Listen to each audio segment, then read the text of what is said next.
Boa noite a todas, boa noite a todas, boa noite a todos. É com imensa felicidade que de novo estamos aqui numa live, que é essa nossa nova forma pandêmica de compartilhar suas solidões, não é? Cada um no seu espaço, cada um no seu canto, cada um na sua casa, no seu quarto, seja onde for.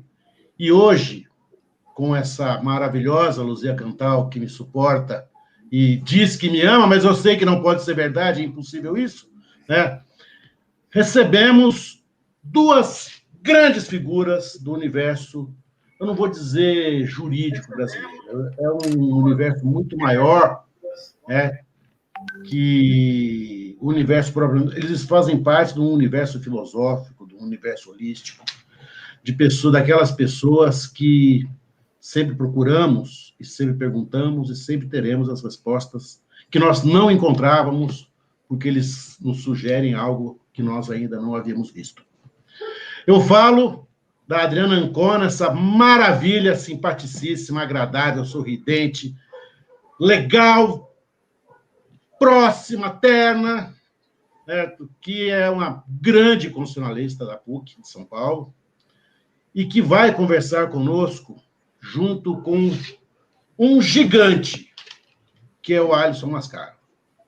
Eu não gosto de apresentar o Alisson, porque eu não gosto de apresentar uma pessoa que mora tanto dentro do meu coração, que dele não sai nem com habeas corpus emitido pelo Supremo Tribunal Federal. Ele está preso aqui dentro, e eu faço questão de manter o Alisson entre os meus mais queridos amigos. O Alisson, para que vocês tenham uma ideia, é um... Desculpa, Alisson. A gente falar em primeira pessoa é cabotinismo, mas a gente falar em terceira pessoa, a gente pode. O Alisson foi o primeiro mais jovem professor, doutor da história da Universidade de São Paulo. Ele tinha 26 anos. Com 26 anos, a gente não sabe nem dirigir o carro ainda, nós não sabemos nem para onde passa, certo? Aquilo que nós chamamos de mamãe e papai, mas ele já era professor doutor. E era professor doutor, e é professor doutor em filosofia do direito, é um dos filósofos do direito mais respeitados do Brasil, mais respeitados da América Latina, que promove e traz consigo uma legião de adeptos, de seguidores, de simpatizantes, de pessoas, entre essas pessoas, eu modestamente me incluo, em que ele tenta e faz muito mais do que pensadores do direito, mas transformadores do direito. Boa noite, Adriana. Boa noite, Alisson. Sejam bem-vindos. A casa é de vocês. E eu vou agora passar a palavra para essa maravilha que vocês estão vendo, linda com esse cabelo hoje todo escovado, maravilhoso, a Luzia Cantal. Obrigada, Roberto. Adriana, Alisson, que prazer receber vocês aqui hoje. O Roberto já fez boa parte da apresentação de vocês. Eu só gostaria de acrescentar, dentre outras as coisas, que vocês, na minha opinião, e não tenho medo de afirmar isso, hoje são duas das grandes reservas intelectuais que nós temos no Brasil. Digo isso sem medo de errar. E é por isso da importância dessa live de hoje. Então, eu vou fazer o seguinte, a gente vai fazer uma pergunta aqui para levantar a bola de vocês, né? E para a gente começar os nossos trabalhos. Então, eu gostaria de saber de vocês o seguinte, na opinião de cada um, o Poder Judiciário está à altura dos impasses da nação? Adriana, você começa? Posso começar, Luzia. Quero antes dizer que o meu amor é recíproco por todo mundo aqui. Eu estou numa live que eu me sinto confortável e feliz, com pessoas que eu tenho respeito, admiração e afeto profundo. Então, é um prazer imenso para mim hoje estar aqui conversando e espero que poder estar ajudando a refletir nesse desafio inicial que a Luzia faz em relação ao Poder Judiciário, e se ele está à altura dos desafios que o país agora nos coloca, pensando no histórico do que foi a atuação do Poder Judiciário e onde nós chegamos, né? Então, antes de eu responder, Luzia, se o Poder Judiciário está à altura, eu queria refletir um pouco qual a atuação do Poder Judiciário nos trouxe onde nós chegamos, né? Quer dizer, não é à toa que a nossa live chama Politização do Judiciário, porque, na verdade, foi num processo de grande politização do judiciário que nós chegamos aonde chegamos, num percurso que é triste do ponto de vista do Estado de Direito e do ponto de vista do Estado democrático. E aí a pergunta é, bom, mas se esse Poder Judiciário que aqui chegou, né, que nos trouxe a isso, nos ajudou a chegar aonde estamos, causou, enfim, ajudou nesse processo de desconstrução democrática que o país vive, será que esse mesmo Poder Judiciário vai estar à altura para a reconstrução aí desse processo democrático que nós precisamos reconstruir? Não é uma pergunta simples, não é uma pergunta banal, eu não sei dizer se ele estará propriamente, mas eu quero acreditar que sim. Eu quero acreditar que o Poder Judiciário, diante das consequências de uma opção política que ele tomou, de politização do próprio judiciário e de todo o sistema de justiça, ele perceba os danos que foram causados e recupere a sua confiança na ordem constitucional democrática e no Estado de Direito. E passa a ser agora um ator que contraatue com o que ele mesmo fez dentro do processo de construção desse período que a gente está vivendo. Então, assim, um pouco para situar essa história, né, quer dizer, isso que eu estou trazendo aqui, eu acho que é importante primeiro dizer o seguinte, veja, a politização do judiciário, entender o que é a politização, o que foi o processo de politização do judiciário e por que eu estou afirmando, quer dizer, porque eu trago aqui um entendimento de que esse processo de politização trouxe a gente aonde trouxe. Né, entender primeiro isso para poder desconstruir, demandar do judiciário, fazer com que o judiciário perceba a importância de desarticular isso que foi feito. Então, veja, quando a gente olha o processo de politização do judiciário, a gente vai ver que esse é um processo longo. Ele não é um processo que aconteceu em 1, 2 anos, não aconteceu em meses, não aconteceu em dias, e nem em um ano só, ele vem vindo. Né? Houve todo um processo ideológico e todo um processo atitudinal do judiciário que foi um processo de desconstrução do seu papel constitucional de defesa da democracia e de defesa da Constituição da República. Isso se deu em várias etapas. Primeiro a gente teve um excesso de judicialização, depois a gente teve uma postura de protagonismo exacerbada do próprio Poder Judiciário, que quis ser o grande ator político da nação. A gente teve construções teóricas, até de substantivação do direito, que queriam, na verdade, desprestigiar regras de processos judiciais que são garantias constitucionais e garantias do Estado de Direito e da democracia. Então, isso foi um processo que foi acontecendo e que, na verdade, culminou com aquilo que internacionalmente é nomeado de lawfare, que é a atuação política do judiciário em favor de objetivos políticos determinados, de uma determinada dominação política e de uma determinada perseguição política. Eu trago isso aqui, mais do que tudo, para apontar o seguinte, veja, na medida em que o Poder Judiciário, que é o poder que é construído dentro da ordem democrática, como um garantidor do direito, e ele passa a dizer que garantir direitos não é tão importante assim do que alcançar fins determinados que ele elege como fins devidos, tá certo? Você tem nesse processo a construção de um discurso e a legitimação de uma postura, que é uma postura de que os fins justificam os meios, a democracia não vale tanto assim, eu não tenho por que seguir o processo judicial de forma rigorosa se eu quero combater bandidos e etc. e tal, e isso é amarrado dentro de uma perspectiva que é uma perspectiva política, que não se dá só no Brasil, que se deu também em outros países, de enfrentamento de governos democráticos populares.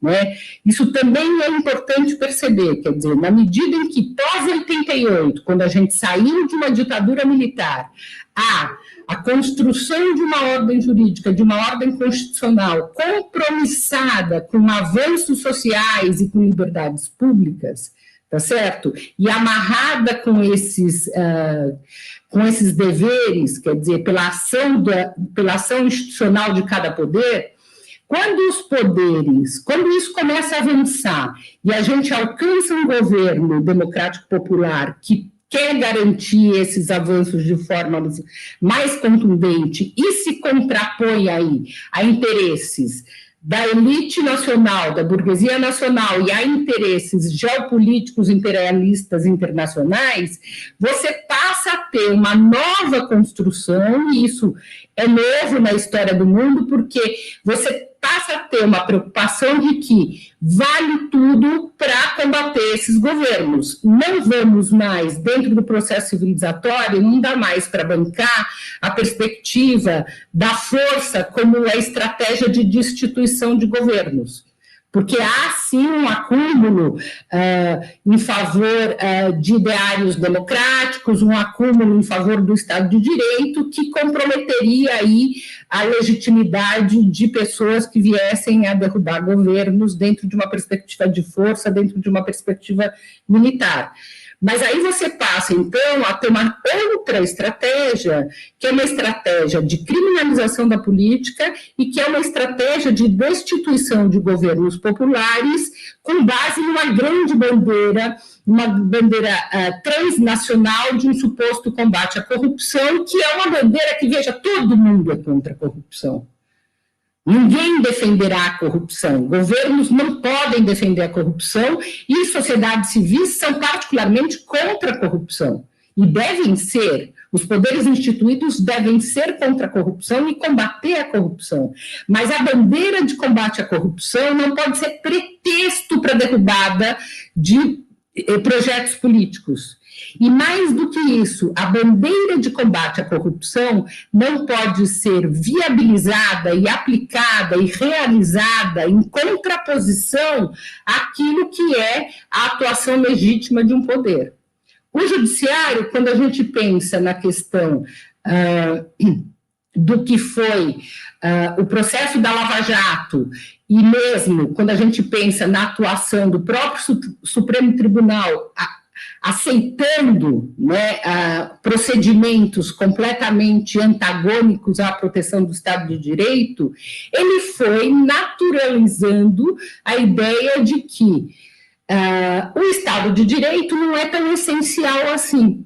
O Estado de Direito não é tão importante assim. Se o próprio judiciário, que tem a função contramajoritária de segurar as ações das pessoas, né, de segurar paixões, de segurar perspectivas punitivistas contrárias ao que é um devido processo legal, contrárias ao que é a presunção de inocência, etc. Se ele começa a relativizar esses valores em nome de algo que ele diz que é uma projeção de combate à corrupção, em nome de um bem comum, que não é um bem comum, veja, ninguém alcança, não existe conceito de bem comum na ordem democrática que pressuponha a desconstrução das regras do jogo. Ninguém pode alcançar bem comum nenhum fora de regra do jogo, porque o meio, ele é um bem comum por excelência. O Estado de Direito é um bem comum por excelência. Se eu quebro o Estado de Direito, eu já estou quebrando o bem comum, eu não vou alcançar o final.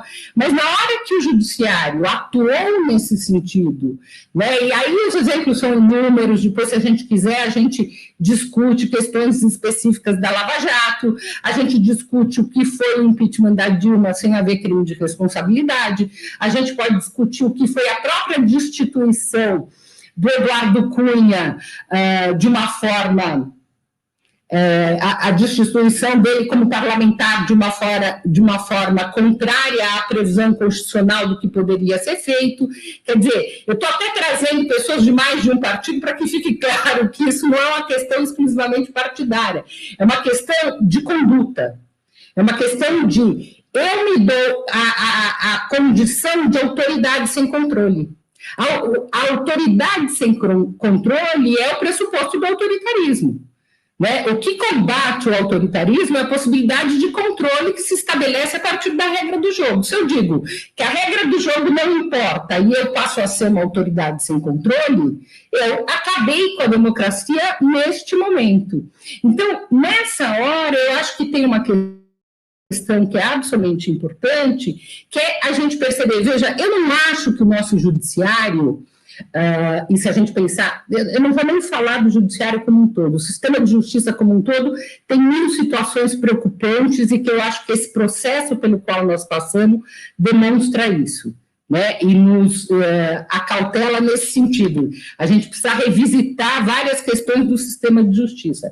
Mas se a gente pensar até no Supremo Tribunal Federal, que foi um ator importante nessa derrubada de governo, e os tribunais superiores que validaram situações persecutórias acontecidas dentro do processo da Operação Lava Jato e das ações judiciais que decorreram do processo da Operação Lava Jato, eu não acho que boa parte dos seus membros sejam pessoas que defendam posturas absolutamente fascistas, ou seja, digam, eu sou a favor da tortura, eu sou contrário ao Estado de Direito, eu acho que ninguém deve ter presunção de inocência, eu acho que é melhor a força do que a ordem democrática da regra do jogo. Eu não acredito nisso. No entanto, na medida em que eles foram construindo a ideia da criminalização da política, em que eles vão construindo uma percepção, vão desenvolvendo na população uma suspeição em relação aos atores políticos, na medida em que eles vão relativizando a atuação, a importância do respeito à regra do jogo, etc. e tal.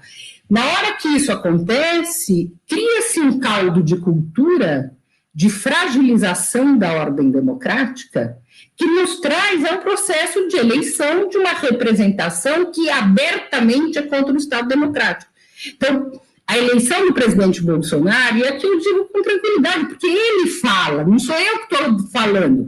O Bolsonaro diz que defende a tortura, o Bolsonaro diz que é a favor da ditadura, o Bolsonaro sai notícias variadas em relação a questão de uma intervenção no próprio Poder Judiciário agora, quer dizer, o processo de desacreditação da política, o processo de desacreditação da institucionalidade democrática, o processo de desacreditação da Constituição, tá certo? Esse foi um processo construído na politização do Judiciário, numa atuação de lawfare que o Judiciário fez.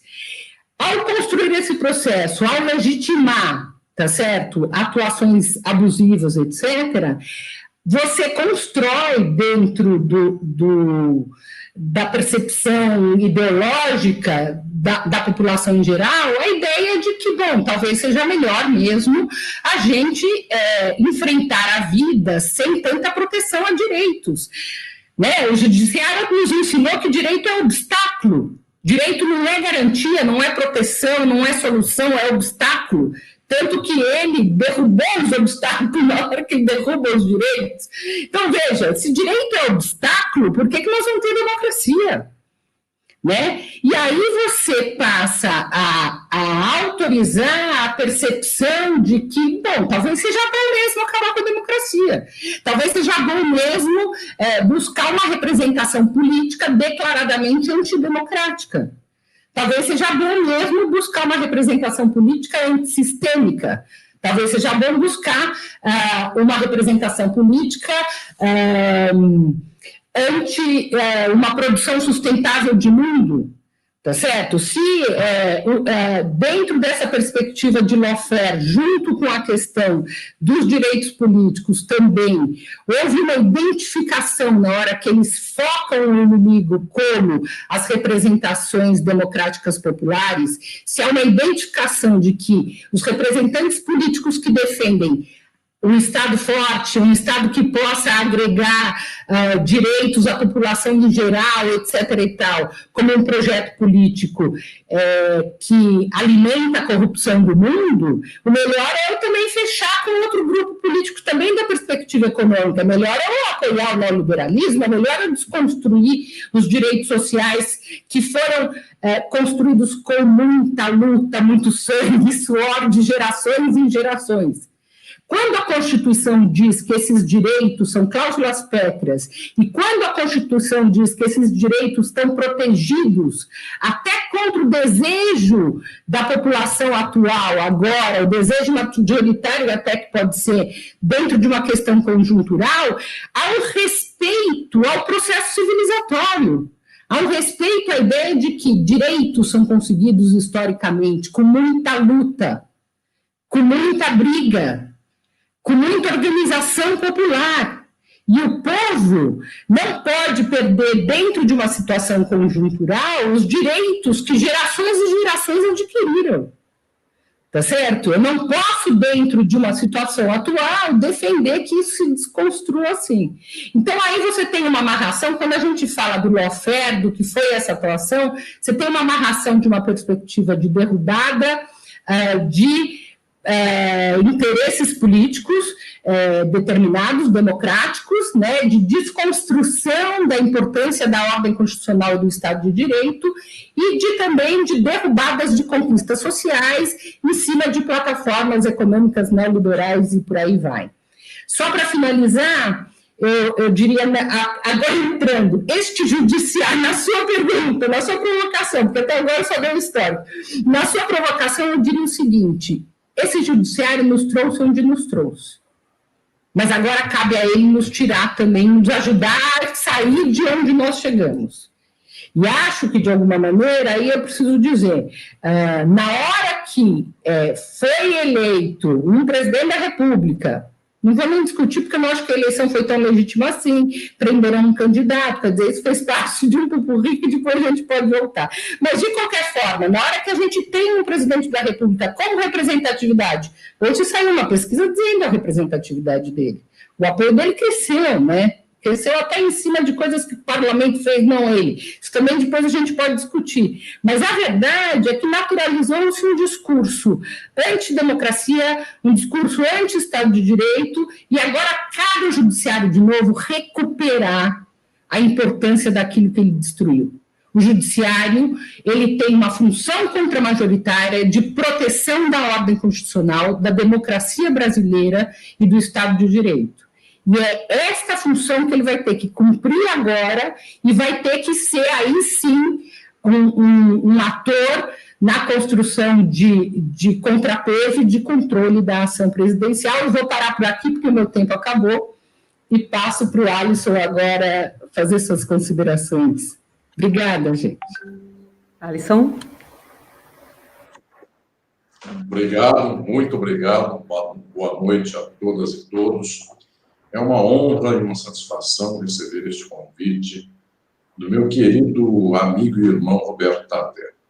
Eu quero dizer do meu estimado amigo Tardelli, mas antes disso eu quero dizer da alegria profunda em estar nesta noite aqui junto com a professora Adriana Ancona, a quem eu tanto admiro, companheira de lida jurídica e de docência, para abrir cabeças para um mundo melhor. E é uma alegria estarmos juntos nesta noite. E a querida Luísa Cantal, a quem eu chamei com a licença do meu querido Tardelli, de Luísa Chantal, um dia com français. É uma alegria muito grande, Luzia, estarmos juntos nesta ocasião. Roberto Tardelli, meu querido amigo e irmão, muitas vezes eu tive a ocasião de dizer publicamente a respeito disso, mas é um dos seres humanos mais admiráveis que eu conheço, um dos amigos mais espetaculares que a vida me legou enquanto presente. Hoje nós estamos aqui falando uma live, provavelmente, cada qual do seu recanto, mas Roberto Tardelli e eu, tantas e tantas vezes, já viajamos para os locais mais inóspitos do país para abrir cabeças de pessoas dos cantos mais longínquos dessa nação. Então, foram muitas e muitas conferências juntos, que depois acabaram no pior bar da cidade, porque o Tardelli fala muito, eu falo muito. Então, junto os dois, a conferência acaba meia-noite e meia. E aí todos os bons restaurantes da cidade nas quais nós vamos já estavam fechados, sempre fechados.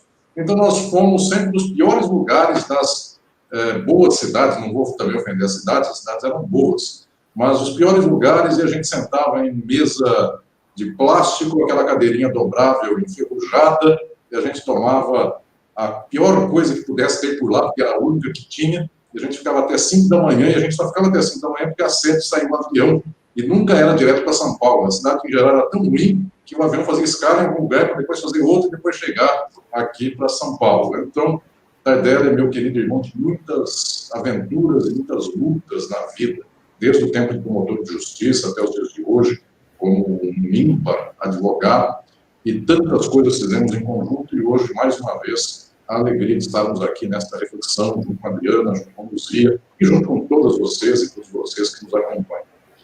Eu quero, queridas e queridos, falar da questão do judiciário, da sua crise, do problema que ele representa para nós hoje. Quero estabelecer 2 pontos. Existe uma tradição de grandes filósofos e grandes pensadores das últimas décadas, que sempre disse que nós temos que analisar 2 momentos de um problema. O momento da estrutura e o momento da conjuntura. Certamente, quem nos acompanha já ouviu esta palavra tão estranha em certas ocasiões, que é conjuntura. Problema conjuntural, problema estrutural. Problema estrutural é aquele que tem tal condição de materialidade, ele tem tal forja dentro da sociedade, que não é o dia de hoje ou o dia de ontem que vai mudá-lo. Ele é sempre assim, dentro de uma certa sociabilidade. Então, quando nós dizemos o capitalismo é um modo de produção, ele tem certas estruturas. E essas estruturas têm formas de se relacionar, formas sociais. Só que dentro dessa estrutura, que é uma só, há conjunturas. Então, há ocasiões, circunstâncias. Aquilo que não se chama, então, e não se fala, eu digo isso em alguns dos meus livros, não se fala forma social, se fala formação social. Cada tempo, cada local, cada circunstância. Pois bem, eu vou me permitir aqui nesta noite falar às companheiras e os companheiros sobre estrutura do judiciário e conjuntura do judiciário.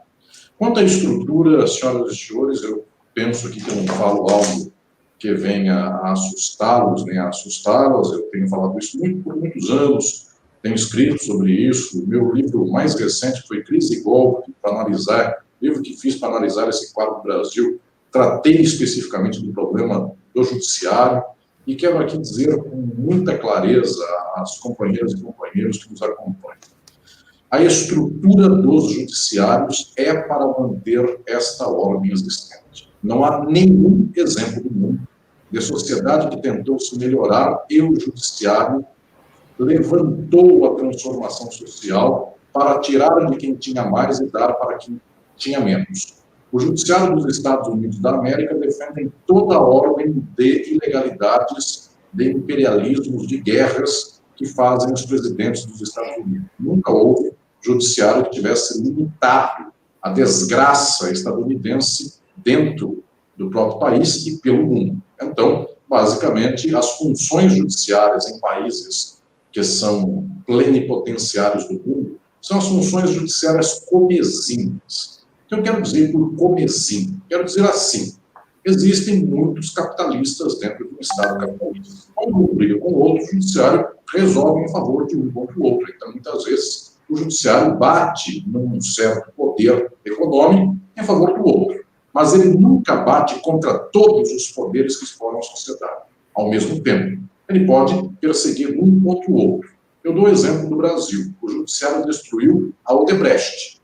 Foi o nosso judiciário que destruiu uma das empresas nacionais que iam para o exterior e, mediante negociatas que todas as empresas do mundo fazem, também ganhou mercados. Pois bem, o judiciário destruiu o Odebrecht, mas não destruiu os bancos. Então, o judiciário não destrói toda a estrutura da exploração. Em geral, destrói a estrutura da exploração que incomoda a exploradores ainda mais fortes. Então, entre construção e banco, o poder da sociedade de hoje é banqueiro, o poder é da exploração financeira. Bancos estão intactos pelo judiciário e construtora incomoda a construtora dos Estados Unidos. A brasileira incomoda a estadunidense. Então, aí o judiciário destrói a construtora brasileira para salvar a estadunidense. Petróleo, Petrobras do Brasil, incomoda tantas texacos da vida. Pois bem, o judiciário destrói a Petrobras em favor das texacos da vida. O que estou dizendo aqui é que o judiciário tem por condição estrutural manter uma ordem de exploração que é capitalista. Quanto a isso, eu posso colocar o Papa. É a única vez na história que eu dou exemplo do Papa, e não é irônico, porque esse Papa é um sujeito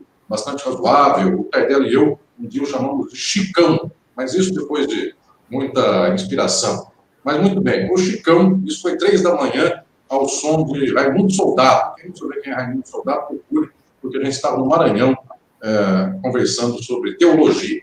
Pois bem, então o que estou dizendo aqui é que posso chamar o Papa Francisco, ou o Chicão, para nós dois aqui na intimidade, para ser ministro do STF. Ele tem 10 colegas no STF que não são o Papa Francisco, então vai dar 10-1. E mais ou menos será essa a lógica de defesa do capital. A estrutura do judiciário é uma estrutura para a manutenção desta ordem. Então eu não tenho ilusão de que em qualquer momento os judiciários do mundo tenham freado golpes. Pinochet deu um golpe no Chile e o correspondente ao STF de lá fez assim e não viu o que aconteceu. Nosso STF do Brasil legitimou 64, legitimou 2016, legitimará para o resto da vida todas as coisas. E alguém vai dizer, mas se nós colocássemos um magistrado progressista no STF, será que não compensava? A gente teve até alguns casos de magistrados que tiveram história progressista, entraram no STF, passaram a ser reacionários e defender lei e ordem, prisões a todo tempo. 2 anos antes defendiam o contrário disso. Então é para mostrar o quanto a estrutura tem peso na nossa ordem social. Segunda questão da estrutura. Eu falei aqui da estrutura objetiva. Eu não tenho ilusão. O Estado é capitalista e os poderes do Estado são sempre capitalistas. E, dentre esses poderes, o Judiciário é um dos piores, porque o Executivo, de vez em quando, ganha uma eleição, alguém que pode até gostar do povo. O Judiciário não ganha eleição, não é eleitoral, e mais ou menos é um poder tecnocrático. Então, ele é fechado em si próprio. Portanto, ele muito pouco se abre para demandas do exterior. Segunda questão da estrutura. Eu estou dividindo o problema estrutural em 2. A estrutura objetiva, o que é o judiciário. Agora eu vou falar da estrutura subjetiva. Quem são as pessoas que estão no judiciário? Antes de falar quem são essas pessoas, hoje eu quero falar de quem são essas pessoas no estrutural, no geral. Eu tenho muito gosto, uma história, inclusive, de reflexão, de livros, de escrita, de pesquisa, na minha cadeira de filosofia do direito na USP, eu desenvolvo essas questões, oriento muita gente, desde o mestrado até o pós-doutorado nesse sentido. Penso que a psicanálise nos ensina muita coisa científica e objetiva na vida. E eu quero dizer aqui às companheiras e companheiros com muita tranquilidade, porque tenho alunos, tenho orientandos que advêm do Poder Judiciário, colegas, pessoas queridas que advêm de todas as áreas do direito, estamos no direito, né? Então também aqui não estou trazendo especificamente só o judiciário, trago junto o Ministério Público, trago junto a advocacia, trago junto delegados de polícia, policiais, oficiais de justiça, mundo jurídico de modo geral. Pois bem, o que eu quero dizer agora é a estrutura subjetiva. Quem é a pessoa que é do direito? Pasmem o que eu vou dizer aqui, inclusive porque eu sou do direito, sou profissional do direito, dou aula na Faculdade de Direito, a mais antiga do país, onde me formei, Então, estou xingando, não são só vocês que me escutam. Estou me xingando junto com vocês. Também não estou aliviando a barra nem para vocês, nem para mim. Agora eu vou xingar nossa classe jurídica. O jurista, subjetivamente, é alguém que tem uma estrutura psicanalítica horrível, porque ele se autoafirma na base da carteirada, na base de um poder que ele pega aí da sociedade, do Estado, e então ele não mais sofre bullying dos outros. Por quê? Uma vez na vida, essa pessoa, aos 8 anos de idade, sofreu bullying dos coleguinhas, porque foi chamado de gordo, porque foi chamado de feio, feia, ou qualquer coisa assim, ou ele era o último do futebol. Na hora de escolherem o time de futebol da escola, lá na minha Catanduva, e o Tardelli na sua Ribeirão Preto, nós, em geral, éramos selecionados primeiro para o jogo de futebol, mas tinha muita gente que era selecionada por último. O Tardelli só perdia do Sócrates naquela seleção daquele tempo, mas era bom de bola. Pois bem, o que eu estou dizendo aqui, em Catanduva não tinha nem o que comparar, porque se eu for comparar, não é da minha geração, é só o Brida e o Brecha, talvez o Tardelli lembre disso no tempo do Santos. Pois bem, depois daí não rendeu muita comparação na minha cidade.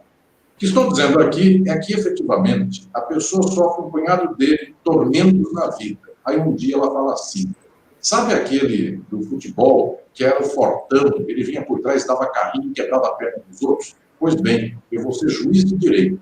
Um dia esse fulano vai beber cerveja, pegar um carro, o policial vai prendê-lo, vai vir para mim, e eu vou mandar para a cadeia. Então é a forma psicanalítica de descontar toda a constituição subjetiva desgraçada da vida de um ser humano, e todo ser humano tem problemas, tem estrutura subjetiva desgraçada, a existência humana é um problema, é uma desgraça, embora seja também uma beleza incrível, mas quem vai ao direito, em geral, vai na tentativa da cultura. Vejam, é diferente uma psique subjetiva de um jurista da psique subjetiva de um artista. O artista cria, o jurista vê dois, um vai preso, ou um ganhou e um perdeu, autor e réu. O fórum é um ambiente energético, psíquico nocivo, porque, efetivamente, dois entram, um ganha, um perde, sempre, em qualquer audiência. Então, o que estou dizendo aqui é que, na velha tradição marxista, inclusive da psicanálise,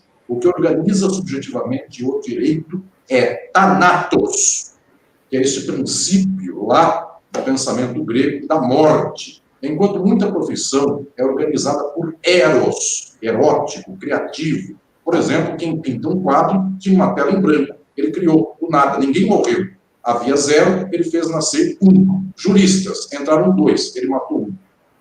Então, efetivamente, a estrutura subjetiva do jurista já não ajuda muito, porque tem gente muito boa que vai para o judiciário, tem gente muito boa que vai para o Ministério Público, tem gente muito boa que vai para a advocacia, para a polícia, para o fórum, muita gente maravilhosa. Eu conheço, pessoalmente, gente maravilhosa, mas, na média, a pessoa vai para lá para fazer de 2 um chorar. E vejam que, subjetivamente, a estrutura do judiciário já não ajuda muito para fazer do país um país melhor. É sempre o quê? O discurso da lei e da ordem. É sempre o discurso do noticiário das 6 da tarde da televisão. Tem que matar mesmo, bandido bom, bandido morto. Onde já se viu vagabundo ter direitos ou qualquer coisa assim? É ódio, é rancor, é qualquer coisa desse nível.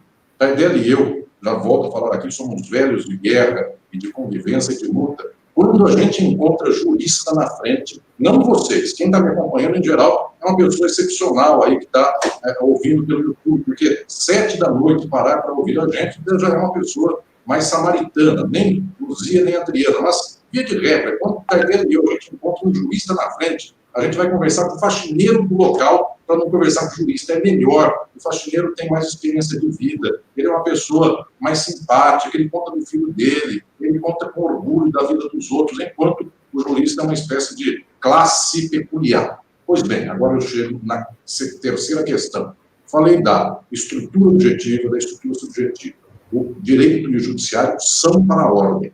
Quem vai para o direito, via de regra, vai porque quer manter a ordem. Então, subjetivamente, ele já não vai para transformar o mundo, ele não vai com alma de artista, ele não vai com alma de cantor, ele não vai com alma de um violão debaixo do braço para fazer música do João Roberto, um banquinho no violão. Ele vai para dar violonada na cabeça dos outros, dizer bandido, enfim, vou lhe mandar para a cadeia e pé na massa.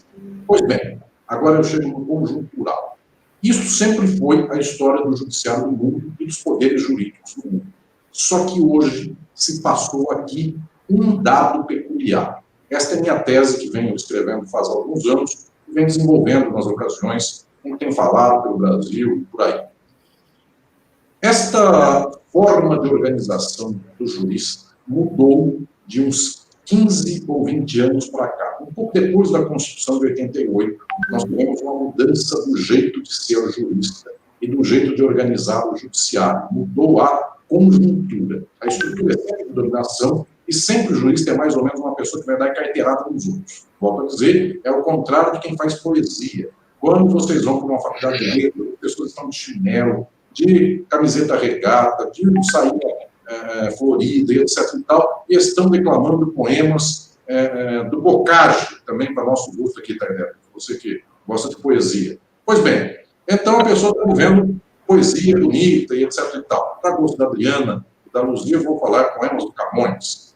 Pois bem, não, enfim, dizendo coisas clássicas, né? Não é questão de remontar o passado, é poema clássico. Pois bem, o que estou dizendo aqui é que é outro perfil. E o perfil do jurista, enquanto alguém lê por lá, nas letras, poemas do Camões ou do Boccaccio, qual é o gosto do freguês, nós, do direito, estamos lendo comentários ao CPP, volume 3. Sendo que, daqui a pouco, mudam o CPP e aquele livro de lombada dourada que a gente guardava lá na estante do escritório não serve para mais nada. Conta-se uma lenda que no Largo de São Francisco, um professor ficou 20 anos fazendo a pesquisa da vida. Ele disse assim, nunca alguém fez este livro, eu vou fazer. Ele quis ser o Pontes de Miranda da área tributária. Ele falou, nunca ninguém escreveu um livro sobre o imposto do selo.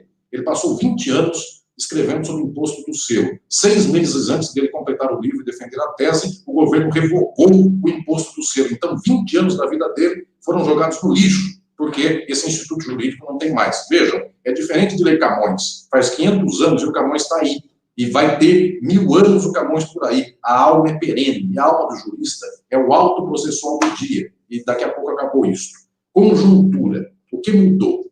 O que mudou foi o seguinte. Até chegarmos no tempo da Constituição de 88, o Poder Judiciário era um estamento. Eu estou falando aqui em condições sociológicas. O Judiciário era fechado em si próprio. Este estamento era equivalente ao que era padre, clero da Igreja Católica. Era um estamento também. Como é que se vê um estamento? Um estamento tem uma corte própria, um regime próprio, vestimenta própria e linguagem própria.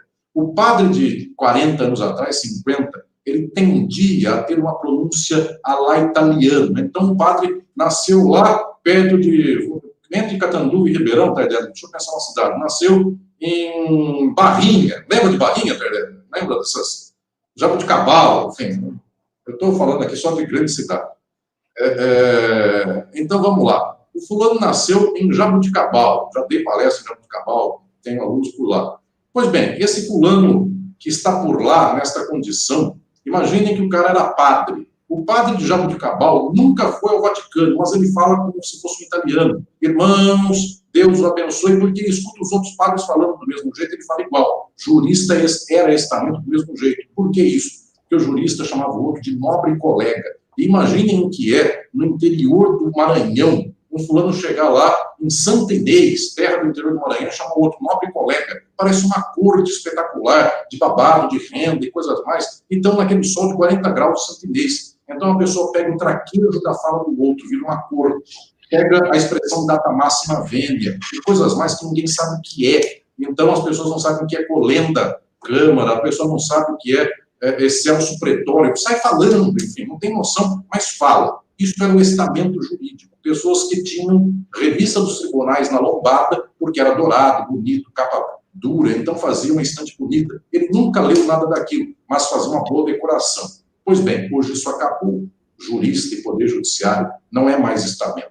Agora vem a desgraça. Outra, porque era um tipo de desgraça. Agora vem a segunda desgraça. O que identifica o Poder Judiciário hoje é a condição de classe econômica, não é mais de estamento. E o que é classe econômica? Juiz, promotor, advogado de conta, é aquele ou aquela que se localizam entre pessoas que ganham entre 30 mil reais por mês e 100 mil reais por mês. Então, ele se encontra no extrato de classe média alta, na qual a referência dele é quem também ganha esse dinheiro e quem faz o que ganhando esse dinheiro. Então, basicamente, as pessoas que ganham 30 mil reais e não têm cultura, elas vão para Miami, porque lá o shopping é bonito, lá dá para comprar coisas maravilhosas, roupa para a filha que vai nascer. Inclusive, o Tardelli sabe, houve até um presidente do tribunal que reclamou que agora ele não podia mais comprar terno em Miami, enfim. Então, vejam, não é terno em Milão. A pessoa no seu inconsciente, inclusive, já revela, ela não deseja um terno do corte italiano, ele deseja um terno de Miami, porque a única coisa que a pessoa sabe dizer mais ou menos é How are you, Mickey Mouse. Então, não dá para dizer mais os poemas do Petrarca, porque já acabou também o tempo, enfim, da poesia italiana. O que estou dizendo aqui para todas e todos é que juiz é quem ganha X mil reais. Em que ambiente ele vive? Ele vive no ambiente dos empresários da cidade onde ele judica. Ele vive no ambiente dos empresários que também ganham 30 mil reais. E o empresário que ganha 30, 50 mil reais, em geral, odeia o pobre trabalhador. Diz assim, CLT é só para vagabundo, onde já se viu, agora tem que dar água para quem corta cana, água gelada, porque o Ministério Público do Trabalho anda me perseguindo ou qualquer coisa desse jeito. O juiz ouve essa conversa do empresário no tênis clube local, sábado à noite, bebendo uísque do bom. Em geral, nem uísque é mais, cerveja, inclusive, dessas ditas gourmet, artesanais, que o Tardelli e eu, volto a dizer, nós já só bebemos coisas e só comemos coisas nos piores bares do mundo, então é exatamente o contrário disso, onde tudo é sujo, mas até o copo de plástico é sujo, a pessoa traz o copo, com todo respeito, senhoras e senhores, puxa por aqui, enfim, não tem opção de pegar na borda, a não ser onde a pessoa pôs o dedo sujo, mas muito bem, essas pessoas bebem em copos bonitinhos, cervejas refinadas e comentam, inclusive, sobre vinho. Eu também sempre percebo que a pessoa tem uma sabedoria de vinho que não equivale à sabedoria de vida. Pois bem, o que estou dizendo aqui é que essas pessoas se medem por dinheiro. E como é que elas se põem politicamente? O empresário não gosta da esquerda, o juiz também não gosta. O empresário não gosta de direito social, o juiz também não gosta. Então, um juiz não aprende mais a cultura jurídica com outro juiz. Um juiz aprende a cultura jurídica com o seu dentista. Uma juíza aprende a cultura jurídica com o seu médico, com o seu cirurgião plástico. E essas pessoas aprendem cultura política e jurídica com aquela revista que sai todo domingo, que está lá na entrada, no hall de recepção da clínica de estética, ou então com o WhatsApp. Então, esta geração que destruiu o Brasil hoje no Poder Judiciário, não aprendeu juiz com juiz. Todos os juízes juntos, ou a maioria dos juízes juntos, aprendeu essa maioria com a ideologia do capital, que mandou dizer que tal partido deve ser tirado do poder, tais pessoas não valem nada, tais raças são mais criminalizáveis que outras, e onde já se viu o guarda civil vir mandar eu colocar máscara porque eu estou andando na praia se ninguém está do meu lado. Então, mais ou menos a ideia que se tem por aí é que as pessoas começam a aprender, não mais enquanto estamento, mas agora enquanto classe social. Ou seja, o jurista deixou de falar data máxima venia para falar o que fala o empresário que tira por mês um dinheiro equivalente e que numa festa de 15 anos da filha, ouvindo sertanejo universitário do mesmo jeito que ouve o juiz, eles conversam contra os pobres do Brasil, só que com uma diferença. O empresário um dia, no outro dia de manhã, volta para a empresa.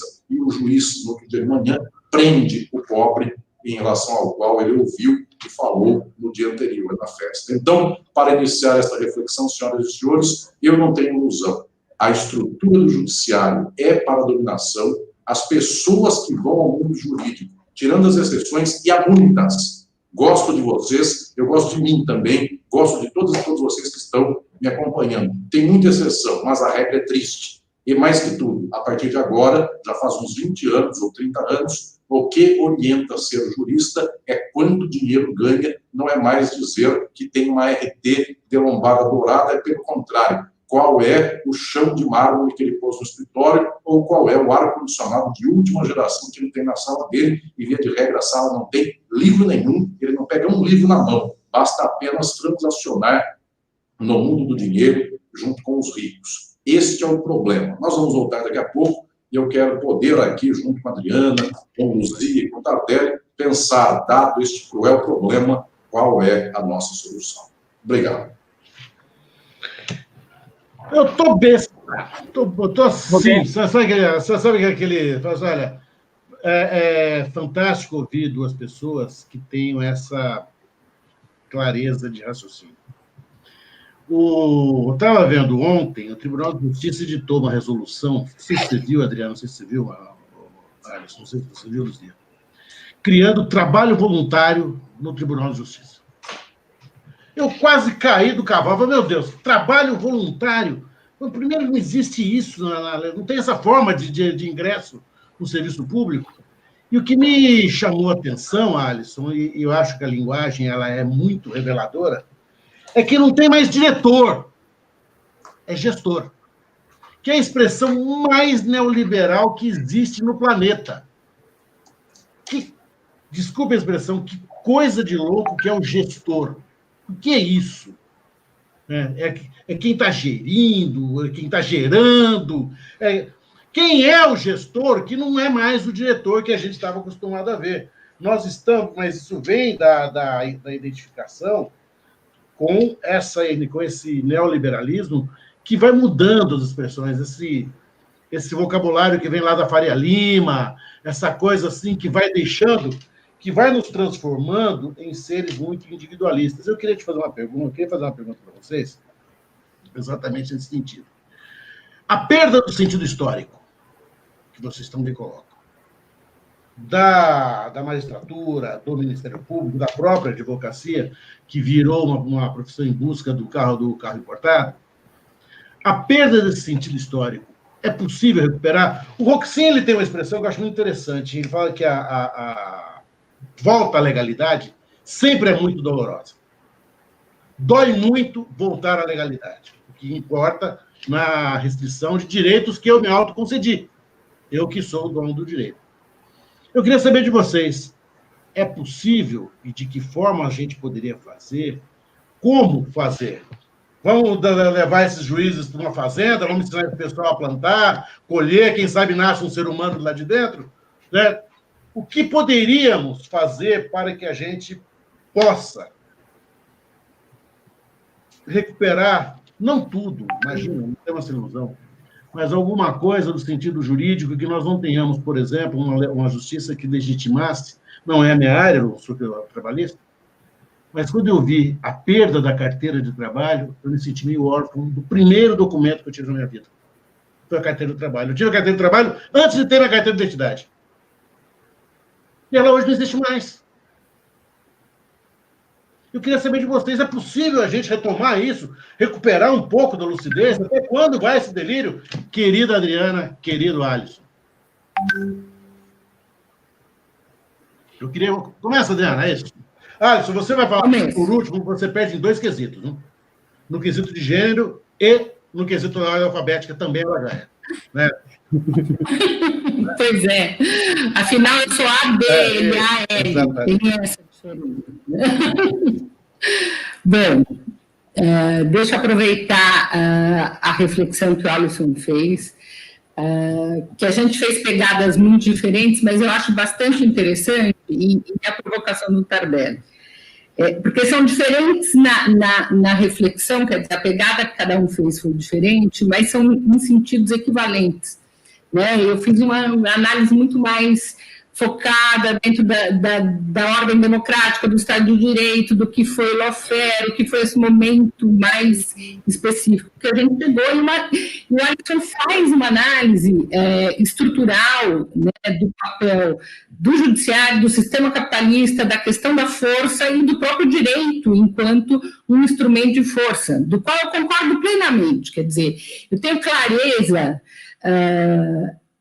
da função do direito, tenho clareza histórica do papel do nosso judiciário enquanto um agente claro de proteção dos interesses dos mais fortes, não só do nosso, mas o nosso especialmente, porque a gente tem uma realidade também de um país de alta concentração de renda, de muito desnível social, então a gente também tem uma realidade em que se isto que o professor Alisson traz, que já é fato, se isso que o Alisson traz é fato de forma geral, em países que não conseguiram conquistas mais avançadas, como é o caso do Brasil, isso fica mais profundo. né? Isso é um problema sempre mais difícil de se enfrentar.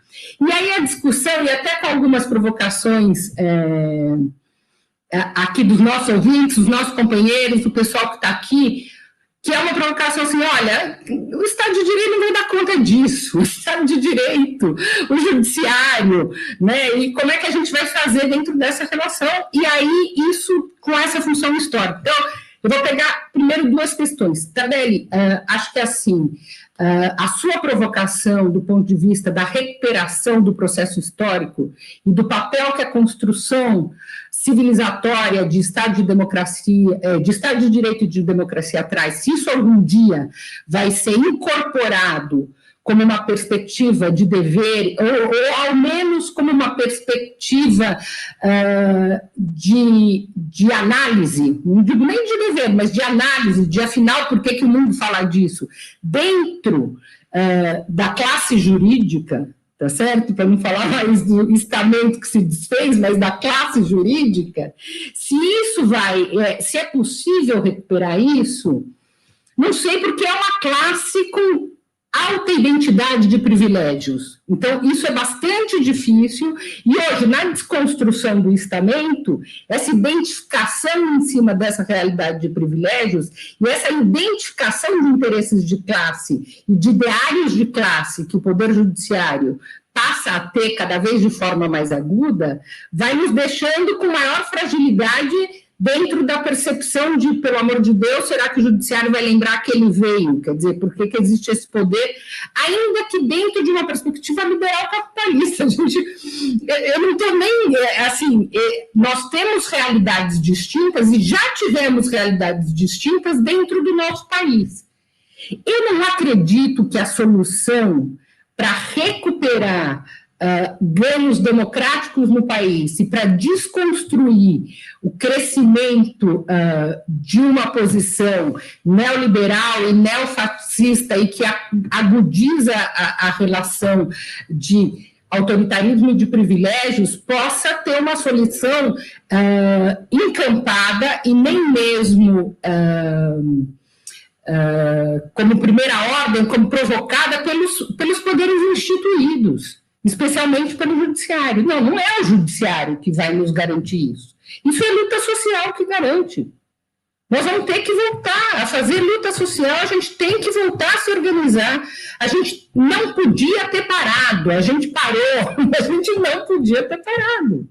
Então, assim, não tem como, nós vamos ter que voltar para o processo de reorganização social, para que os direitos da população em geral, para que uma realidade menos exploradora, para que uma realidade mais equânime e mais igualitária possa se estabelecer como projeto de mundo.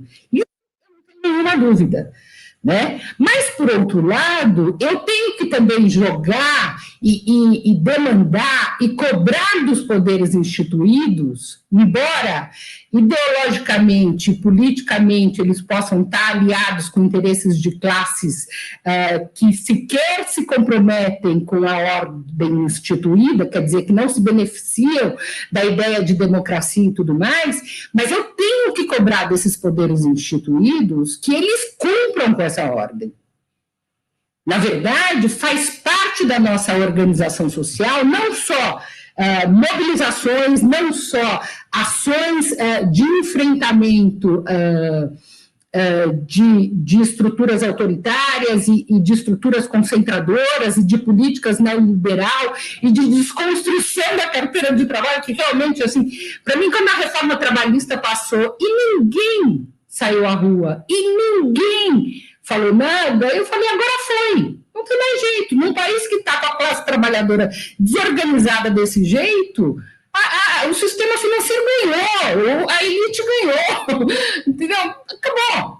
Isso é um fato, isso a gente vê também. Mas também é verdade que, veja, nesse jogo entre espaços políticos, as coisas não são só preto no branco. Então, assim, incomoda o judiciário hoje ele ter perdido o poder para o presidente da República.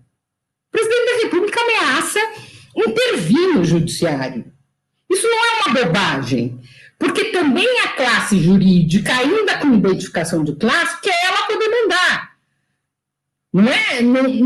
Então, assim, há uma perspectiva aí de brigas dentro desse espaço de ocupação e que, assim, veja, uma coisa é falar da direita tradicional. Se vocês me perguntassem, olha, a direita neoliberal tradicional, que não é representada pelo presidente da República, mas que é representada por outras forças políticas do país, se ela estivesse no poder, o judiciário de alguma maneira se contraporia a ela? Não. Minha resposta é não. Eles têm uma identidade de classe de conduta, de entendimento que é absoluta. Não. Agora, nós hoje ultrapassamos isso. Hoje a gente também vive uma realidade de uma ultradireita, né, que não tem nenhuma identidade com as estruturas liberais democráticas, da qual, inclusive, o judiciário faz parte. Então, há um risco aí, porque as estruturas neofascistas, elas desconstroem, inclusive, os espaços de equilíbrio e de privilégio de várias categorias. Então, para o judiciário, uma estrutura neofascista, temporária, um pouquinho, pode até ser, mas se isso avançar, pode ser um problema. Eu não acho que o judiciário vai resistir, assim, com grande força, mas ainda existe a possibilidade, veja, nós temos que jogar também com os poderes instituídos dentro dessa perspectiva de lutar. Por que eu digo isso? Porque dentro da perspectiva de cobrar dos poderes instituídos do Estado de Direito, isso é importante para o movimento social. Veja, para o movimento social poder funcionar e se organizar, e ir às ruas e não morrer, e não ser perseguido, e não estar num espaço de ditadura escancarada, ok, é verdade, o Marcos aqui está falando, mas a gente já vive uma ditadura disfarçada, é fato, em muitos sentidos isso é fato, mas a pergunta é, nós vamos agudizar, nós precisamos ganhar campo político, né, em favor da ordem, de um outro mundo, de uma ordem, de um mundo mais econômico. E no jogo... Fala, Luzia. 2 minutinhos, tá? Então, e nesse jogo, eu acho que aí tem uma questão, pegando essa provocação, que é uma questão assim... eu quero, por exemplo, não é uma besteira se o judiciário anular, aceitar o HC de suspensão contra o Moro e anular a prisão do Lula. Isso não é uma bobagem do ponto de vista de organização social. O Lula não é uma pessoa qualquer, por exemplo.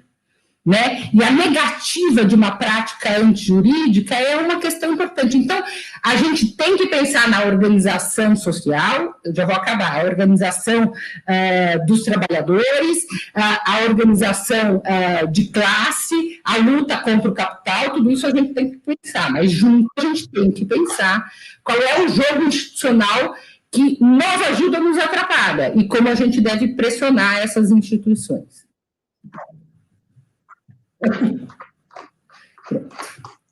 Fechei, obrigada. Alisson. Bem, obrigado, Luzia. Quero encaminhar esta possibilidade de pensar respostas também nas duas faixas que propus aqui de análise, o que faço de crítica teórica, também faço de encaminhamento de solução. No plano estrutural, eu também quero aqui dizer de pronto, não é a primeira vez que falo, também não é nenhuma coisa absurda, eu não acredito que a solução do judiciário, no que tange ao estrutural, venha a ser fazer com que os juízes sejam melhores. Eu efetivamente creio que a solução do mundo é a transformação estrutural da sociedade, e nesse dia não haverá mais juiz de direito como nós conhecemos. Será o povo no poder e o povo julgando, e isso será de outra dimensão. E um dia no mundo não haverá mais diferença de dinheiro entre os seres humanos, juiz de direito ganhará o mesmo que faxineira, e os dois ganharão bem. Então, não quero aqui imaginar que tem que haver um estamento que eternamente é melhor do que o dos outros. Enfim, para mim, todas as profissões e todas as atitudes humanas de trabalho são amplamente dignas e deveriam ser remuneradas do mesmo jeito. Mas isso é para daqui a pouco. A revolução só vem mês que vem. Vamos falar agora do mês presente, que é o mês de agosto. Pois bem, falando de conjuntura, como é que se desarma esta arapuca do Poder Judiciário brasileiro ser tão horrível quanto ele é e ficou nestes últimos anos? Em primeiro lugar, eu volto a dizer aqui, o que identifica o judiciário é quanto ganha o juiz. É isso. Ele é alguém de um estamento de X mil reais por mês. Ele compra pessoas desse modo. Comprar pessoas quer dizer, ele compra empregada doméstica, ele compra a babá do seu filho, ele compra o apartamento com varanda gourmet para fazer churrasco do jeito que o rico do estamento dele, da classe econômica dele, compra. Pois bem, o problema aqui é econômico. Como é que se resolve isso? Estou dizendo de modo muito claro. O judiciário é um poder que hoje atravanca econômica, política e socialmente o Brasil. Efetivamente, quando nós observamos o que foi feito do governo Lula e do governo Dilma pelo judiciário, a Operação Lava Jato, a economia do Brasil está hoje muito pior do que estava 7 anos atrás, quando começou a Lava Jato. A Lava Jato inviabiliza o capitalismo brasileiro. Então, pasmem, eu quero aqui anunciar a todas e todos uma tese também aqui, que não preciso escondê-la. Quem vai resolver o problema conjuntural mais candente do que tem sido o judiciário não é a esquerda, porque o judiciário é contra a esquerda. Quem vai resolver o problema do judiciário é a direita, porque nem para a direita dá para servir esse judiciário. É inviável administrar um país para benefício dos capitalistas se toda vez que houver o interesse dos Estados Unidos e do capital brasileiro, um procurador de justiça do Brasil vai aos Estados Unidos, não informa ao seu superior brasileiro, vai lá, destrói a empresa brasileira em favor da estadunidense. Isso é inviável para o capitalismo brasileiro. E aqui eu dou um exemplo. Quem são os ministros do STF que têm batido contra a Lava Jato? Claro, nós temos um homem de posições progressistas históricas e altamente louvável, por exemplo, o ministro Lewandowski, mas no momento atual, quem mais se põe para destruir este estado de coisas absurdo?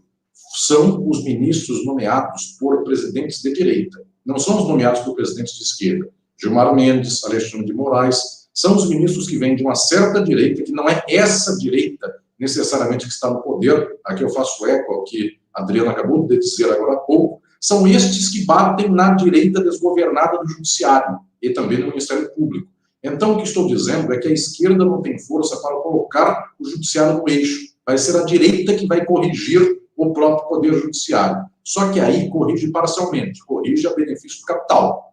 Pois bem, o que nós podemos fazer para começar o trabalho do dia, para tirar pó desta teia de aranha do poder judiciário? O que é possível, antes da revolução, fazer para ver se melhora um pouquinho a coisa? Eu tive a ocasião de dizer isso para a JB, Associação dos Juízes para a Democracia, faz pouco tempo. Eu tenho um aluno, Antônio Augusto Galvão de França, tive também tantos alunos na JD, Valdete Severo, minha querida aluna de doutorado, hoje é presidente nacional da JD, e tantos que estão por lá. Numa das reuniões que me chamaram para fazer uma reflexão interna aos juízes, eu, de portas fechadas, inclusive, disse a eles algumas questões que eu quero dizer aqui. Eu penso que se resolva muito tranquilamente o problema do judiciário, para começar, não é que se resolve o problema estrutural, resolver a conjuntura, exigindo 10 anos de experiência jurídica prévia para quem quer se candidatar ao cargo de magistrado. Dói na alma dessa molecada concurseira que acaba a faculdade e já quer entrar no concurso da magistratura. Mas não estou pregando revolução nenhuma, estou dizendo 10 anos de experiência comprovada de qualquer outra profissão jurídica. Depois de ter comido grama em outro lado, quem sabe ele pode julgar. Não estou dizendo que isso seja revolução socialista. Isto é, faixa etária para poder ser magistrado. Porque quem sabe esse rapazinho apanhando na vida, tendo que fazer audiência em Carapicuíba e na mesma tarde sair de lá correndo para fazer audiência em Guaianazes, quem sabe ele aprende depois de 10 anos que se um advogado chegar esbaforido, com a gravata torta, isso não é ofensa à sua excelência, o magistrado, isso é que a vida daquele fulano tem que pagar as contas mesmo, é uma vida sofrida, e então ele tem uma experiência porque ele passou por isso. Estou dizendo coisas mínimas. E aí alguém vai dizer, e no dia, inclusive, aos juízes em porta fechada, eles me disseram, tá, mas isso pode melhorar parcialmente a magistratura. Mas e o Ministério Público? Porque a Lava Jato não é só o juiz que depois virou ministro, é um punhado de procuradores que estavam juntos. Segundo a Vaza Jato, todo mundo era primo entre si, era compadre.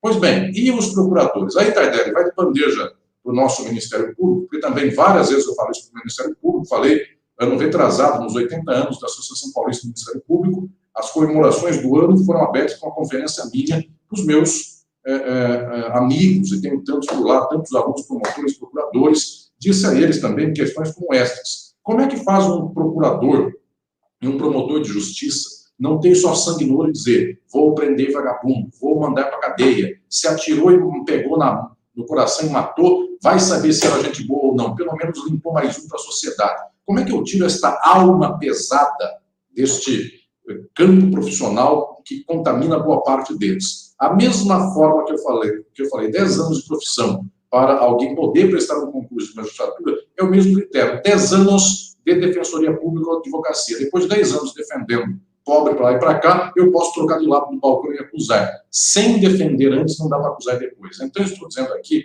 imaginem se defensoria e Ministério Público tivessem um ingresso de carreira único e a pessoa devesse ser 10 anos defensora pública, depois de 10 anos ela escolhe se ela quer ser promotora de justiça. Isso tem memória da pele, que é estar do lado de cá do balcão defendendo alguém preso injustamente. Depois, na hora que ele passa do lado de lá, ele pensa 3 vezes se ele vai acusar ou não, e se tiver razão para acusar, então acuse, se não tiver razão, não vai brincar de fazer isso. São coisas muito simples, banais, mas quase que urgentes no estado atual das coisas. Por quê? Peguem mais ou menos quem é o promotor de justiça médio e o juiz médio.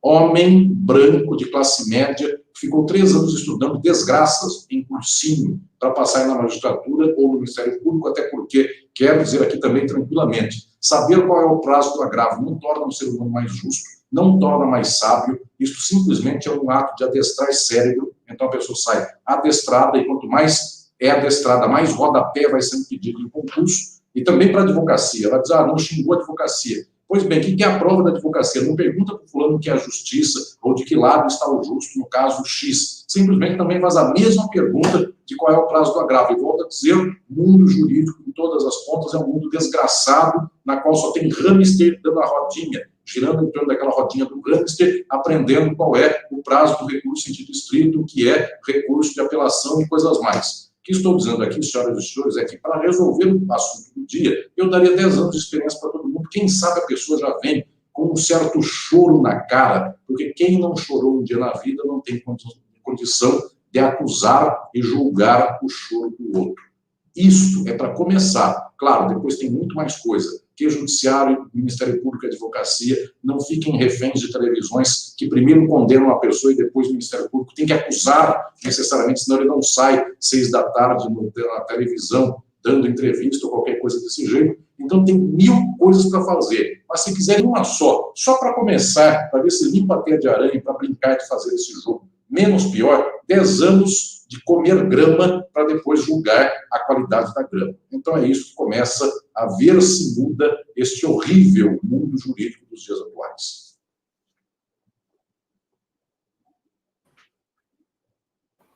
Opa! Uau! Olha, nós temos aqui assunto para continuar uma live de horas, mas a gente já está realmente se dirigindo para o final da nossa live. Eu vou só aproveitar a oportunidade para agradecer a Ana Amélia Mascarenhas, que é presidente da Comissão de Direitos Humanos da OAB São Paulo, e Fábio Gaspar, presidente do Sindicato dos Advogados, que em parceria estão fazendo essa live e que também são pessoas absolutamente comprometidas com o devido processo legal e com a democracia. Eu gostaria de fazer, não vamos ter condições de fazer todas as perguntas que nos foram encaminhadas, mas gostaria de fazer uma última pergunta e gostaria que depois da resposta cada um já fizesse as suas considerações finais, por favor. A Adriana falou que nós vamos ter que voltar. O Alisson disse que não será pela esquerda que se dará a modificação, a mudança do Poder Judiciário, e sim pela direita, mesmo sendo a direita a mão repressora do capital. Então, Alisson e Adriana, eu gostaria de perguntar o seguinte: como é que nós vamos conseguir voltar a ter avanços sociais se nós temos as pessoas menos providas votando na direita. E o que, segundo vocês entendem que é ser de esquerda hoje? Adriana.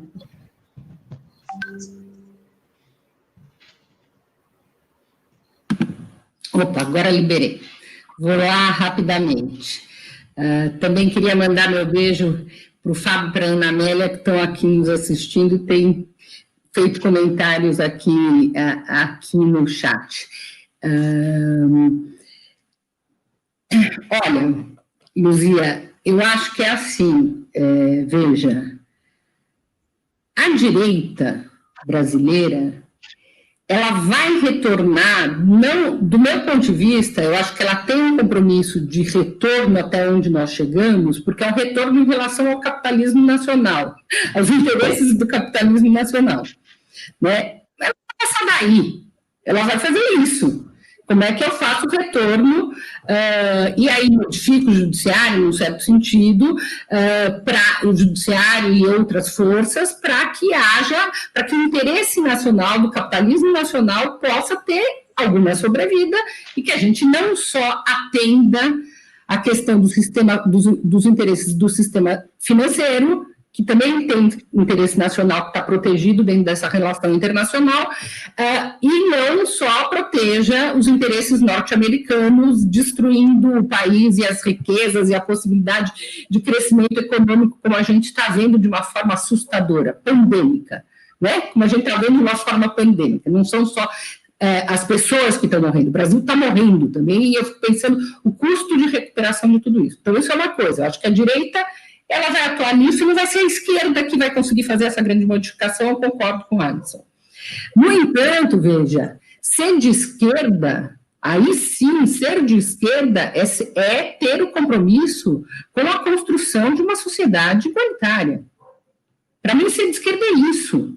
Então, você tem, na verdade, a esquerda tem que entender que ela tomou um golpe, que nós perdemos nesse momento, e que nós vamos ter que recuperar dentro de um trabalho que não é uma corrida curta, não é uma corrida de curta distância, é uma corrida de longa distância, de novo. A curta distância vai ser a ação da direita na recuperação de algumas questões, mas a longa distância é a gente recuperar a nossa ação como esquerda na organização social, para que a revolução se dê, para que a mudança de sistema se dê, para que a realidade socioeconômica se modifique.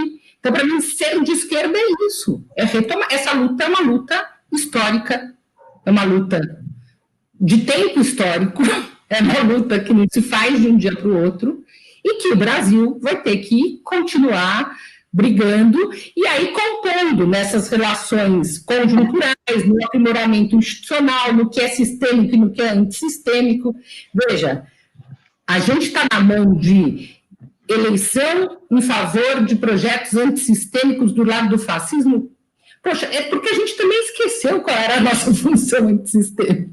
A esquerda ela também é antissistêmica no sentido das estruturas capitalistas que estão organizadas, que organizam essa condição de desnível social que a gente vive de forma escandalosa. Então, para finalizar, porque o nosso tempo realmente é curto, eu não posso começar a falar, eu vou falando mais rápido, falando mais, né? É um problema italiano, é a mão, é a fala, então eu preciso parar hoje. Então, eu quero aqui, de qualquer forma, já aproveitando para me despedir, dizer o seguinte: olha, foi um prazer imenso estar nessa live. Acho que conversar com o Alisson, escutar o Alisson e todas as reflexões mais estruturantes, que são fundamentais para o raciocínio conjuntural, inclusive, é absolutamente precioso.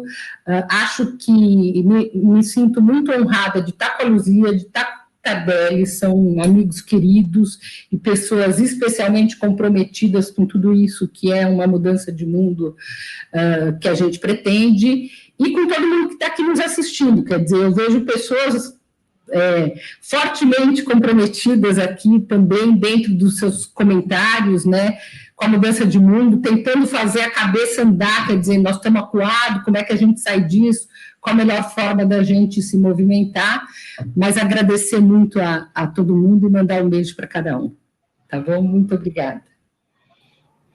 Alisson, uns 5 minutos, pode ser?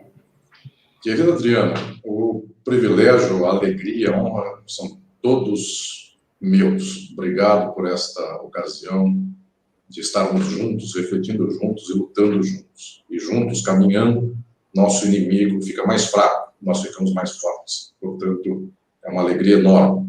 Luzia, querida, Tardelli, querido, obrigado mais uma vez. Que enorme satisfação estarmos nesta ocasião juntos. Outro dia, Tardelli e eu estávamos com saudade um do outro, a gente se ligou pelas vias aí virtuais, e a gente ficou umas 4, 5 horas de noite, quase chegando de madrugada, matando saudade. Enfim, e daqui a pouco a gente tem que fazer isso presencialmente, porque pela internet não salva tanto, nem dá tanta graça, mas daqui a pouco acaba tudo isso e voltamos a nos ver. E quero cumprimentar a todas e todos, e faço aqui a lembrança da OAB, desta Comissão de Direitos Humanos e do Sindicato dos Advogados, tão valorosos e tão combativos e queridos. Um abraço a todas e todos desta comissão, e estendo esse abraço a todas e todos que estamos acompanhando neste momento. É uma tristeza que é a direita que manda no mundo e que tem mais força que a esquerda, porque não é que a direita vai resolver o problema do judiciário nos dias de hoje, ela vai resolver em favor dela. É porque, do jeito que está, o judiciário não serve nem para ela. Com estes procuradores e juízes que por aí estão, não tem servido para nada. Enfim, tem atrapalhado, inclusive, o desenvolvimento econômico do capital. Então, dado que a esquerda não anda fraca, é a direita que vai ter que resolver isso, e mais ou menos, estes que eram os baluartes da destruição das instituições de esquerda, hoje têm sido os baluartes da reconstrução institucional. E o Tardelli sabe disso muito bem. Gente que era nossa inimiga de luta jurídica faz uns 5 anos, hoje é nossa amiga. Então, a gente está variando muito, está muito rápido esse campo de mudança das coisas. Pois bem, só que não resolve o mundo que a direita, que sempre manda no mundo, mande de modo melhor. O que resolve é a luta da gente trabalhadora do mundo, das nossas humilhadas e humilhados, dos pobres, da classe trabalhadora de todo o mundo. É isso que resolve o mundo. E, tragicamente, eu quero aqui anunciar também a todas e todos vocês, não se iludam. A classe trabalhadora do mundo está tão dominada pelo capital que R$600 fazem o povo ser de extrema-direita, sim, porque o povo está desempregado e R$600 a maioria do nosso povo não tem. Então, nós não vamos sair desse buraco tão rápido. Nós ainda vamos para uma hecatombe maior, o país vai para uma desgraça maior, 100 mil já morreram de coronavírus e nada aconteceu, e pode chegar em 1 milhão, nada vai acontecer. Então, não estou dizendo aqui que vai amanhã ser outro dia, porque amanhã vai ser um dia pior. Vai ter que ter muito depois de amanhã para que chegue outro dia melhor. Então, quero dizer que nós estamos aqui a passo largo para a hecatombe ainda maior do que nós já estamos. Mas, claro, eu tenho uma esperança profunda na nossa gente e no nosso povo. Agora, que é ser de esquerda, dado que na história, muita gente eventualmente nos acompanha e fala, ser de esquerda, eu já tive, Tardelli, Luzia, Adriana, uma vez me parou uma senhora, isso numa cidade aí perdida do Brasil, não vou nem falar o estado para não ofender o estado, mas uma senhora me parou e falou assim, doutor, o senhor falou de esquerda, mas esquerda para mim é trabalho de macumba. Isso foi uma jurista, inclusive, ao final de uma palestra. Isso como assim? Não, trabalho de esquerda é trabalho que faz o mal para os outros. E trabalho de direita na macumba faz o bem para os outros. Pois bem, olhem como é que soa para uma pessoa média ser de esquerda. Ser de esquerda soa fazer trabalho ruim para os demais. E ainda quando conto para as pessoas que ser de esquerda é mais ou menos pegar a bandeira vermelha, o Satanás é vermelho, segundo a lenda que essa pessoa tem por aí. E a direita, em geral, é azul, o azul é o manto de Nossa Senhora. Então a gente está perdendo de goleada, até de cor, até de palavra, até de qualquer coisa. Enfim, está difícil. Só que, vamos aos fatos. Esquerda é quem, na Revolução Francesa, sentou ao lado esquerdo da Assembleia Francesa e defendeu o pobre, o trabalhador e o povo. Direita é quem defendeu o rico, o nobre, o aristocrata. Ser de esquerda é a única condição digna que um ser humano tem na vida para defender quem precisa, e não o poderoso de sempre. E o que é ser de esquerda hoje? Ser de esquerda hoje representa não defender esta ordem que aqui está. Eu tenho total desconfiança dessa esquerda que só pleiteia um direitozinho aqui, ou então um espaçozinho ali, para poder aparecer ou viver um pouco menos miserável. Isto é uma esquerda liberal dentro do capitalismo que só azeita a máquina do capitalismo. Eu vou dar um exemplo muito simples. Estados Unidos, Partido Democrata, é só a face bonitinha da mesma coisa que o Partido Republicano. Dos feios, sujos e malvados, também dão golpe do mesmo jeito. O golpe no Brasil foi dado pelo Obama, não foi pelo Trump. Quem deu o golpe no Brasil foi o Obama. O golpe de 64 vinha dos democratas. Então, é a mesma plataforma. Não me engana essa esquerda. Uma vez eu falei esquerda gourmet, esquerda soft, as pessoas deram risada. Essa esquerda que põe o pezinho na pantufa de veludo, essa esquerda, para mim, não me engana. Esquerda é transformar o mundo. Esquerda é sentir o cheiro do povo, falar para o povo, lutar com o povo. E esta esquerda, efetivamente, que nós temos, precisa se reconectar e nós precisamos nos conectar. Tem vezes que eu falo de mundo jurídico por aí e vem senhora, já que falei de uma que falou que esquerda é coisa da macumba, eu vou falar para vocês que tem gente que vem falar para mim no final de uma palestra e não é o aluno da faculdade, professor, juiz, advogado, promotor. É a faxineira da faculdade que ficou atrás da porta escutando uma palestra minha, ela chega no final e fala: doutor, meu filho está preso. O que eu sei é que o direito para mim é um policial. Direito, para a maioria das pessoas, é um PM. É a única coisa do direito que ela já viu na frente. O Estado não chega dando casa, ela mora num barraco. O Estado chega destruindo o barraco. E ontem o MST foi tirado de Minas Gerais. Então, o que eu quero lembrar aqui é que, efetivamente, Estado e direito são isso. É policial tirando gente do seu casebre e mandando para a cadeia. Efetivamente, queridas e queridos, ser de esquerda é transformar o mundo. Claro que também é uma questão de palavras. Tem gente que falou já desde o século XIX, quando eu quero colocar um remendo, um band-aid na ferida, mas não quero tratar o problema. Isso chama reformismo. E tem gente que acha que ser de esquerda é ser reformista. E quando alguém quer curar o câncer, tirar o tumor e efetivamente transformar as condições, a palavra que denomina isso chama revolução, que nós tenhamos orgulho de dizer: eu quero outro mundo, eu quero transformar este mundo, eu não quero mais um mundo de exploração com desconto, com R$10 de desconto para alguém. Eu quero um mundo sem exploração. Ser de esquerda não é viver confortavelmente nas pantufas do capital. Ser de esquerda é transformar esta realidade. Quanto mais longínquo ela parecer ser, mais ao mesmo tempo, esta noite um dia vira manhã, e nós, todas e todos juntos, tendo este horizonte, temos condição de fazer, transformar o nosso tempo, e quem sabe amanhã, aquilo que era extremamente difícil passa a ser mais fácil. Esperança é a palavra que eu deixo aqui às companheiras e aos companheiros. Obrigado. Roberto. Entenderam porque eu amo esse cabra? Entenderam porque o Alisson não vai sair nunca do meu coração? Eu quero, Alisson, Adriana, dizer para vocês que acho, Luzia, você vai certamente concordar comigo, que nós tivemos hoje uma noite para nunca mais esquecer. E temos que agradecer demais o tempo que vocês nos deram, temos que agradecer demais essa alegria, a trágica, a forma alegre que a tragédia foi trazida. Vocês conseguem tratar do trágico de um jeito que nós conseguimos olhar para ele e não fechar os olhos diante dele. Eu estou muito emocionado. Eu quero, Alisson, dizer que não por nada neste mundo eu tomo cerveja gourmet, certo? Até em homenagem àquela cerveja que a gente tomou nos bares da vida. Quero dizer que aquele encontro nosso, um lugar chamado lá no norte do Tocantins, numa cidade em que fazia 47 graus dentro do aeroporto, né?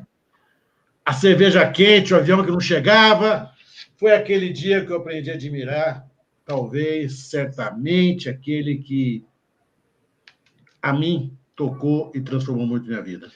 Adriana, muito obrigado. Luzia, meu amor, encerre, porque eu já falei demais. Beijo a todos. Beijo, beijo, beijo, beijo, beijo. Um monte de beijo. Olha, gente, eu não errei quando eu disse que vocês eram duas reservas intelectuais. É isso, tá aí, né? Adriana, você é maravilhosa, você mora no meu coração há muitos anos, a gente se conhece já tem 24 anos, né? Alice, eu estou apaixonada, com todo respeito. Eu vou dividir paixão com o Tardelli. E vou te dizer assim, e acho que falo em nome da Adriana, se conhece bem, eu falo assim, eu e a Adriana adoramos boteco, adoramos tomar cerveja em copo, aqueles pequenininhos, e todos com muita saudade de sentar e ter que limpar a mesa, entendeu? E pegar o copo assim, passar entendeu? Um guardanapo. Eu estou morrendo de saudade disso, a Adriana deve estar morrendo de saudade disso, não é? Então, fica combinado que quando tudo isso passar, é um compromisso que a gente sente num boteco bem gostoso. Tome uma cerveja, os quatro. Tome uma cerveja que não seja gourmet, entendeu? Trincando de gelada num copo de vidro. Tá bom? Perfeito. Meu, muito obrigada, tá? E agora a gente agradece a todos que ficaram até essa hora conosco e encerramos a nossa live. Muito obrigada. Boa noite. Boa noite. Beijo. Boa noite para todos.